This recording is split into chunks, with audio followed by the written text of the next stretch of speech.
Goeiedag. Dit is weer eens my voorreg om bietjie tyd met jou te spandeer. Ons gaan vandag kyk na literêre begrippe en spesifiek na die onderbou en die terme wat jy moet ken as jy jou gedigte wil ontleed. Dit is in 2 dele, so die een deel gaan ons nou doen en dan direk daarna die tweede deel. So hierdie 2 lesse moet eintlik as een gesien word. Goed, ons kom in die eerste plek by die vraag, wat is 'n gedig? Nou ek weet, as baie van julle die woord gedig of poësie hoor, dan is daar so 'n valigheid wat oor jou kom. Maar ek wil jou uitnooi om vanoggend hierdie reis te begin aanpak. Die eerste stap is om net te kyk na die basiese onderbou en die letterkundige terme wat ons moet verstaan om 'n gedig regtig te kan geniet. Nou as ons wil kyk na 'n definisie van 'n gedig, is daar 'n paar beelde wat 'n ou kan gebruik. Die van julle wat weet van musiek en komposisies in musiek, hulle beskryf dit as 'n komposisie in versvorm. So dis iets wat by mekaar gesit word. Die ander definisie of idee, beeld wat vir my baie mooi is dat dit verf 'n prentjie. Dit maak 'n skildery met behulp van woorde wat gebruik word, figuurlik. Daar's bietjie ritme, daar's rym, en as jy wil dink aan 'n sny koek of 'n sny brood, en daai snit wat jy sien word in woorde omgesit, so min as moontlik woorde, woordekonomie. Jy probeer met een woord so baie sê. Ons sal weer terugkom by hierdie konsep. Die eerste ding wat jy moet verstaan van gedigte is dat dit lyk anders as jou ander forme van literêre werke. Dis anders as 'n kortverhaal, dis anders as 'n storie, 'n novelle, 'n drama. Hy het 'n baie spesifieke struktuur. Jy werk met verse en versreëls. Nou 'n ander woord vir vers is 'n strofe, en in Engels praat hulle van 'n stanza. Nou, dis baie belangrik om dit te onderskei van versreëls. Dit is die lyntjies. En jy kan duidelik die verskil sien as jy kyk na 'n storie. 'n Storie bestaan uit paragrawe, en 'n paragraaf word saamgestel met sinne. So daar's visueel 'n groot verskil. Hierdie stukkie werk hier is iets wat jy in jou pragtige kop moet kry. Dit is goed wat jy moet memoriseer. Memorize. Daar kom dikwels vrae van, wat noem jy 'n vers met 2 versreëls? Wat noem jy 'n vers met 3 versreëls? En ek het vir julle die woorde hier neergeskryf. 2 versreëls is 'n couplet, en daar's geen ander manier as om maar hierdie goeters te sit en memoriseer nie. You have to sit down and memorize it. Die een wat ons meeste mee werk, is die kwatryn, wat 4 reëls is. Dan het ons die tersiene, die kwintet is 5, sextet is 6, en dan oktaaf is 8 versreëls. So, ek gaan hier merk, dat jy kan weet, this is something that you will have to sit down and memorize. Goed, as ons kom by struktuur, ons brei verder uit op struktuur. Die struktuur kan baie keer interessant wees in die sin, dat ons woordplasing kry wat anders is. Gewoonlik is 'n versreël, sal dit bestaan uit 12 woorde of 8 woorde, maar partykeer kry jy 'n sin, 'n versreël wat letterlik uit 1 woord bestaan, of uit 3 woorde bestaan, en dan sal hy byvoorbeeld op sy eie staan. Nou gewoonlik word dit gebruik terwille van beklemtoning.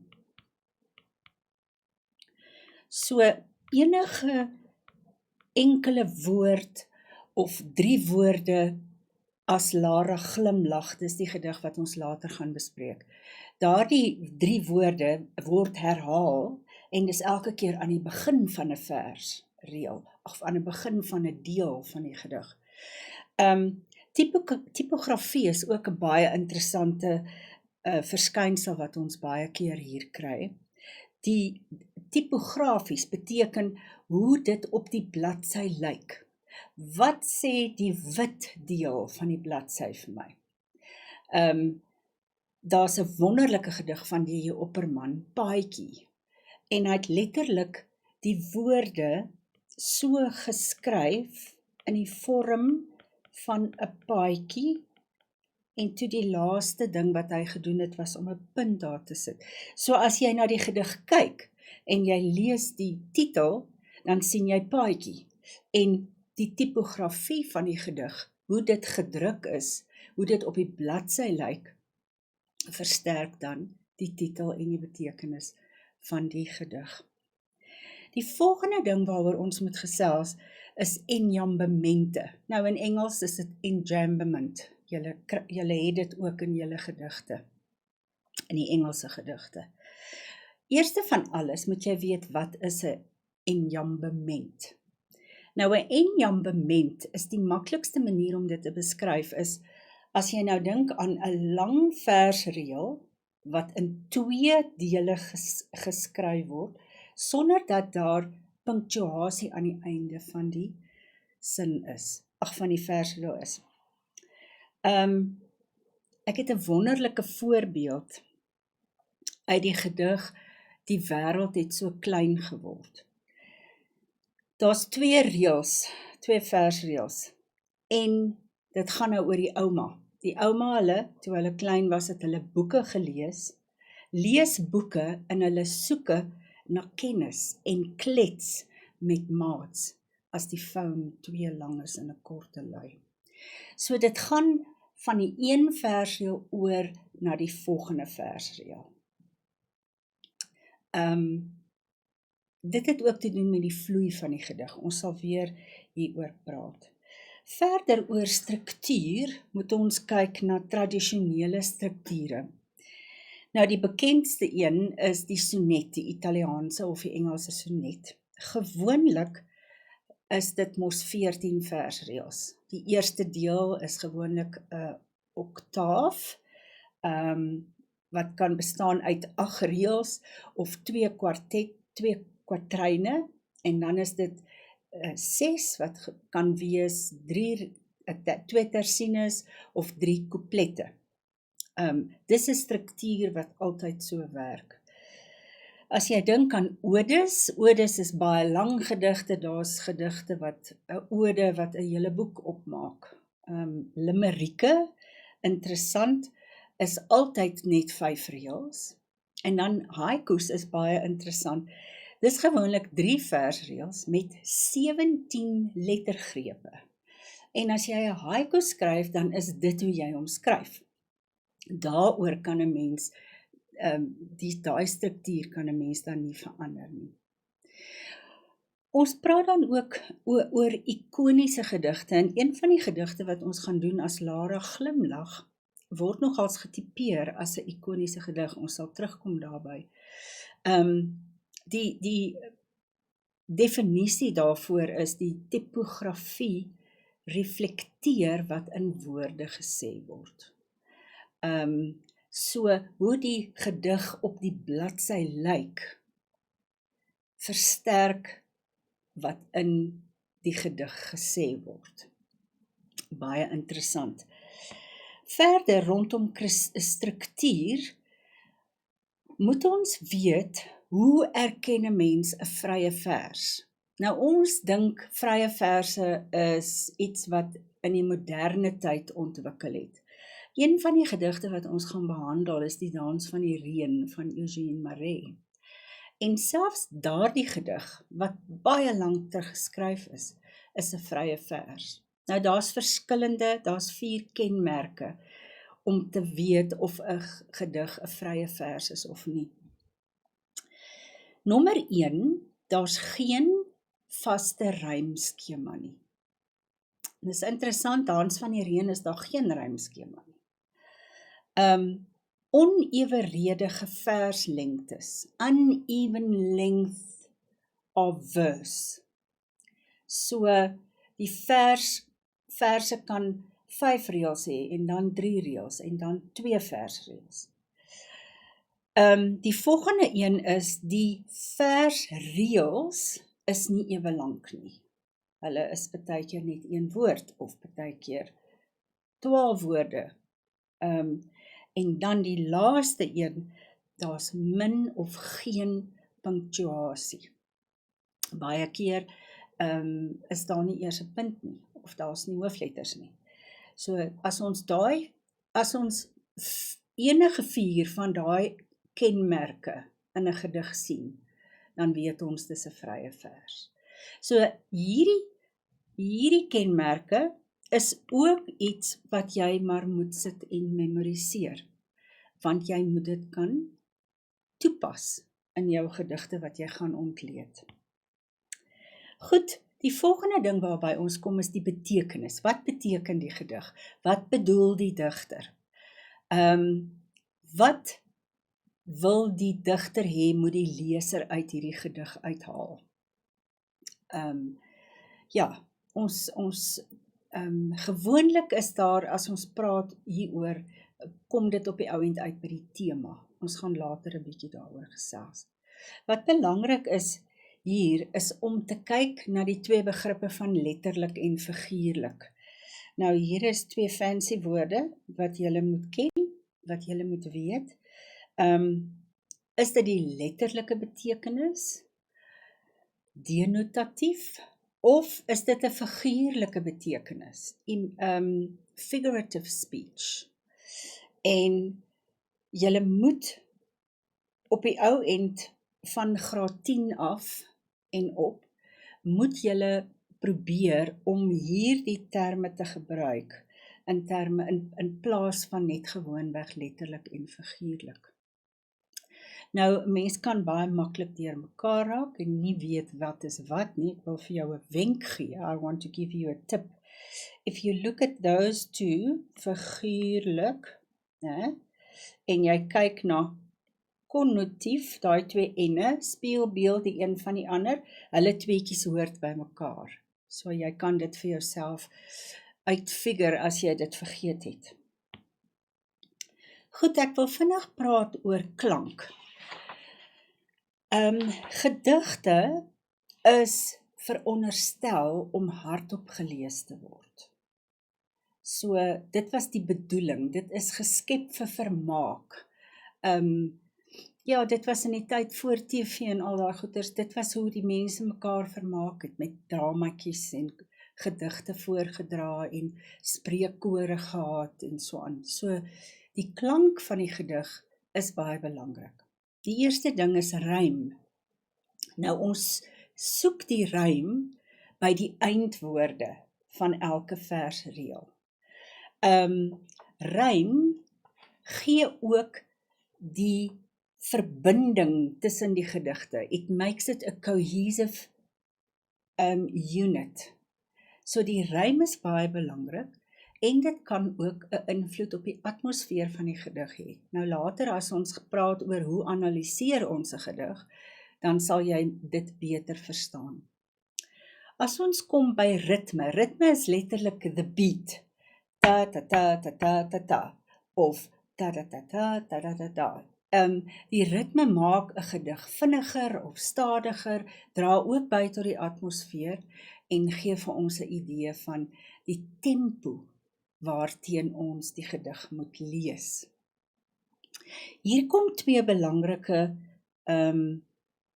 belangrike elemente in, assonansie en alliterasie. Assonance and alliteration. It's the same in English.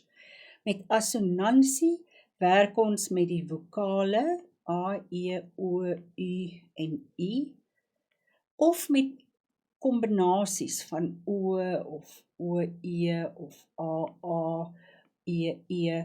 As jy daai herhaling kry, dan praat ons van assonansie rondom die vokale. Net om vir jou te help, maak baie seker dat jy weet watter een is die assonansie en watter een is die alliterasie. Ek probeer maar altyd vir my studente sê, daai ene loop alles in tussen twee spoortjies, daar's niks wat uitsteek nie, dan is dit assonansie.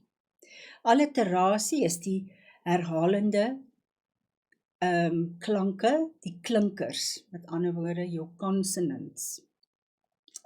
En dit het ook weer 'n invloed op die ritme en die klank. Dit kan dit vinniger maak, dit kan dit beklemtoon. En dan het ons hierdie begrip van klanknabootsing. Nou hier het ek 'n wonderlike voorbeeld gebring van 'n gedig. Die gedig se naam is Examenlokaal. Haar skoene klik hard op die houtvloere, soos sy op en af stap tussen rye tjoepstilbanke.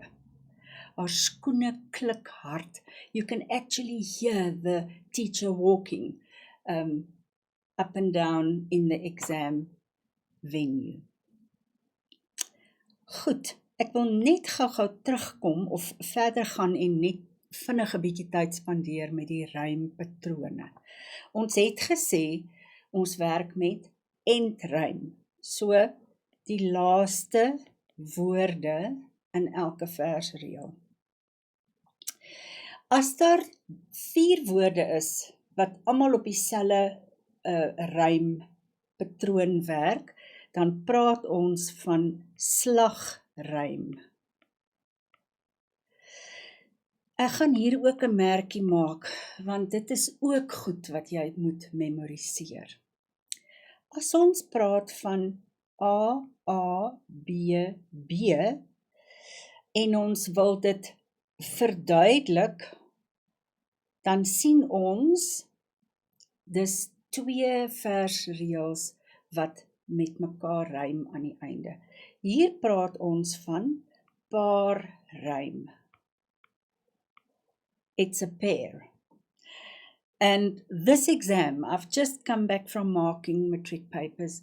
This question was asked again. So it's just worth your while to sit down and memorize these things.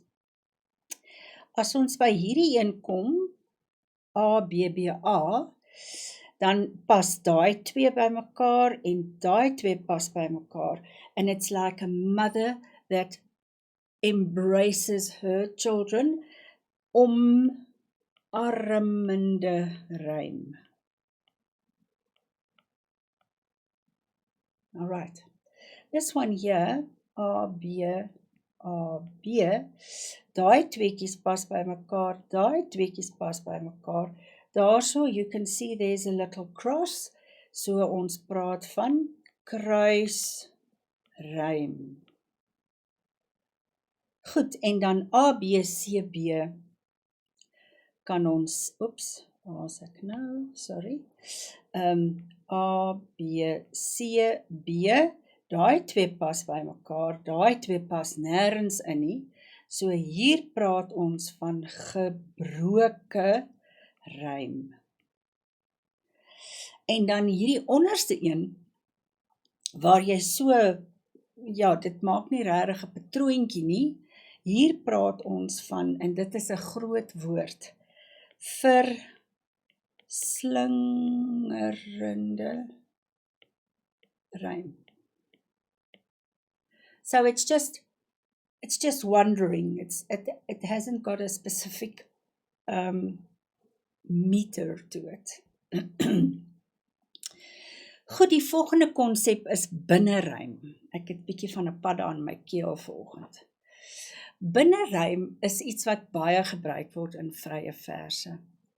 En weer, uit die wêreld het so klein geword, is daar 2 pragtige voorbeelde. Ek het die een al klaar gelees. Hulle lees boeke in hulle soeke na kennis. So dit is in een versreël wat jy daai 2 woorde kry wat rym. Die ander een wat ook vir my pragtig is uit dieselfde gedig. Ek klik met 'n muis die wêreld tot in my huis. So with the mouse I click the world into my home. So ek hoop julle verstaan binnerym. Dis nogals baie interessant om daarvoor op te let as 'n ou kyk na 'n gedig. En dan natuurlik halfrym en ons het gepraat oor die assonansie en alliterasie. Goed. Belangrik, strukturele elemente van gedigte moet jy uitken, jy moet dit kan identifiseer en benoem.